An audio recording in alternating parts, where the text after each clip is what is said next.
Байцгаана уу, Нарагийнхаа блогтой тавтай морил. За, надтай хамт байгаа 102 хүмүүстээ маш их баярлалаа. Миний хувьд 102 хүн гэдэг бол маш их.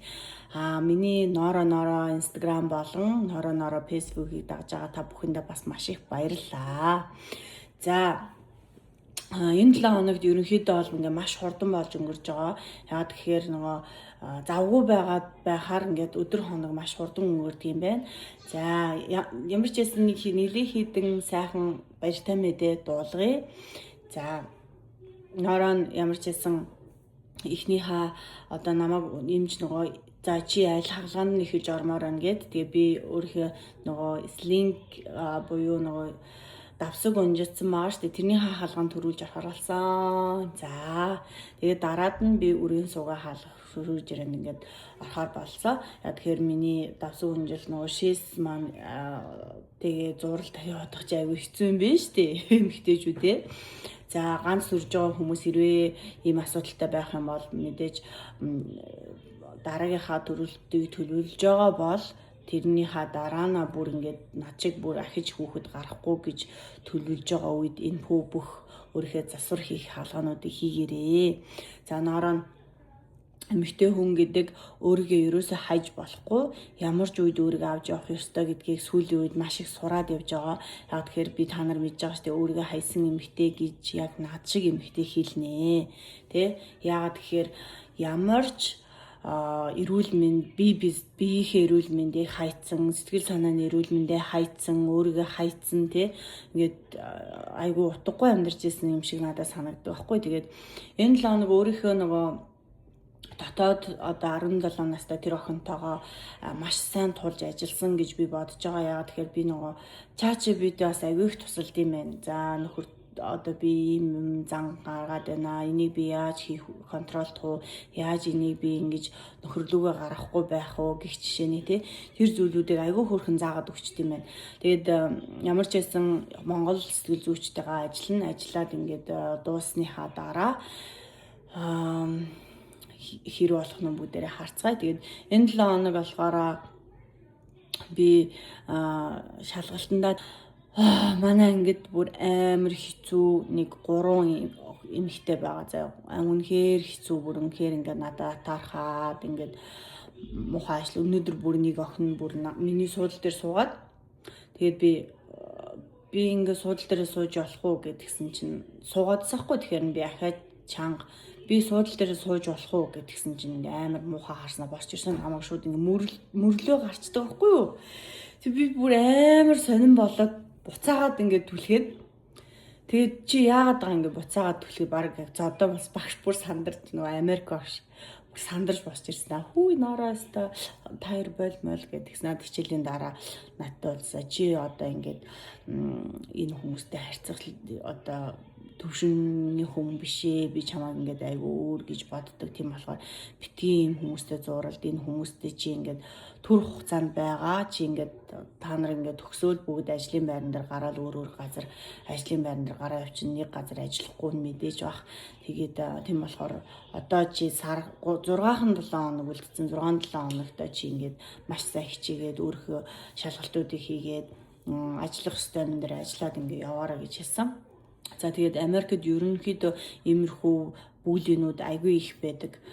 Том болсон болон оюутны сургууль дээр ямар байдгийг би оюутны сургууль дээр ямар байдгийг мэдэхгүй байжгаад одоо би оюутан болоод ингээд сургуульд сурж байгаа байхгүй юу. Тэнгүүд ингээд миний сургууль дээр ийм гарч ин гэдэг чинь бас бусад хүүхдүүд бас энэ тэнд сурж байгаа монгол оюутнууд ийм зүйлүүдийг туулаад гарсан л байх гэж би боддог. Тэгээд хэрвээ энэ зүйлтэй учирсан бол яаж даван туулсан бэ? Одоо би ингээд үлдсэн 6-7 хоногт ингээд хэцүү байгаа байхгүй юу? Би энэ хүмүүс ингээд хичээлдээ ямааргүй санагдаж байгаа байхгүй ингээд ёо өстэй одоо хайл тэр хүмүүстэй таарна одоо яана гэл ингээд аюу хэцүү юм билээ. Яг тэр ингээд нэг хүн хажууд ингээд нэг тухгүй байлгаал ингээд би ингээд тэл ингээд гараа угвал ингээд тэгээд би болохоор нэг англи хэл жоохон муу байж магадгүй. Яагаад тэгэхээр би чинь Birmingham University-д сурж агаад тэгээ 2 жил хэлний бэлтгэл сурж агаад тэгэл би эрүүл мэндийн шалтгаанаар сурхаа болоод тэгээ сургуулаа орхиод тэгээд үргэлжлүүлээд би хизээж сурхаа зогсоогоогүй би ингээл гэртээ хүүхдүүдтэйгээ байнга яриад ингээл академик төвшөнд би тийм сайн биш байж магадгүй заяа. Гэхдээ зүгээр яг ойлголцоод ингээ багшийнхаа хэлсэн бүх юмыг ойлгочихж байгаа. Тэр хүмүүс болохоор айл хэзээний зарим нь associate degree зарим нь бүр бакалавртай хүмүүс аахгүй би болохоор associate бакалавр юу ч аваагүй. Гэхдээ би өөртөө итгэлтэй өөрийнхөө итгэлтэй одоо чадна гэсэн зангаараа л ингээ явж байгаа өөрийнхөө бор зүрхээр явж байгаа гэсэн. Тэгэхээр ингээд тэр хүмүүс намайг ингээд жоохон дээрээс хараад байт юм шиг надад санагдсан. Энэ жоохон яах гэж баг энэ яаж яваад энэ ангид ороод ирсэн болоо гэдэг өнцгөөс харж иж магадгүй. Миний өнцөг болохоор би хизээч тэр хүмүүстэй тэгж хардаггүй. Би хизээч тэр хүмүүст өрсөлддөггүй. Яа тэгэхээр би өөрийнхөө төвшний хэмжээнд өөрийгөө сайжруулад явж байгаа учраас тэгээд хэрвээ монгол хүмүүс хэрвээ нэг ангид байсан бол ямар гоё вэ ганц нэг монгол хүн гэж би бас бодсон. Яа тэгэхээр тэд нар ч н олуулаа зарим адилхан улсынхахгүй тэгээд хоорондоо улсынхаа хэлээр яриад ингээд байхаар надад жоох айгу тухгүй байдаг. Гэхдээ нөгөө тэгүр заяа би огт ингээд өөрийнхөө хэлээр ярихгүй болохоор миний англи хэл айгу сайжирч байгаа гэж бодож байгаа академик төвшөнд. Тэгээд ямар ч байсан шалгалтуудаа бол би бүр муухгүй, бүр амар онцөхгүй яг дунджийн оноог нь яг гүд гэсэн гүд гээл багш гүд гээл бичээд байдаг. Заяа гүд гэсэн оноог нь лавж байгаа. Доошлохгүй дээшлэхгүй яг гүд. Тэгээд төгсгөөд ирэхээрээ төгсгөөр ямар ч байсан миний левел ямар байх юм би багш маань харах байх. Тэгээд төгсөөд бид нар бүгдээрээ шалгалтаа өгнө. Тийм байна. Тэгээд энэгээр би юу гэж хэлсэн бэхээр хэрвээ чи одоо өөртөө төвшин чинь жоохон муу гэхдээ чи өөрийнхөө ингэж чадвараараа ороод ирсэн бол хизээч тэр одоо англи хэл сайтай бакалавртай хүмүүстэй өөрийгөө битээ харьцуулаарай. Харьцуулж бодох нь чамайг илүү их стресс дүүлж илүү их өөрийгөө ингэж голох, өөрийгөө муу би муу юм би өстой яах гэж энд ороод ирсэн гэдэг бодлыг чинь улам их нэмэгдүүлнэ. Тийм болохоор өөртөө итгэлтэй би чадна. Би угаасаа чадсан болохоор энэ левелд байгаа. Би чадсан болохоор энэ ангид би орж ирсэн гэдэгтээ өөртөө бүрэн итгэлтэй. Өөрийнхөө тэр левел дээр итгэлтэй байгаараа гэж би хэлмээр байна. Тэгээд дүүнэртээ амжилт хүсье. Бас сурж байгаа хүмүүст амжилт хүсье. Сурах үнэхээр гоё юм байна. Би бүр үнэхээр enjoy байгаа. Тэгээд эрт хэлэхгүй байсан та нар.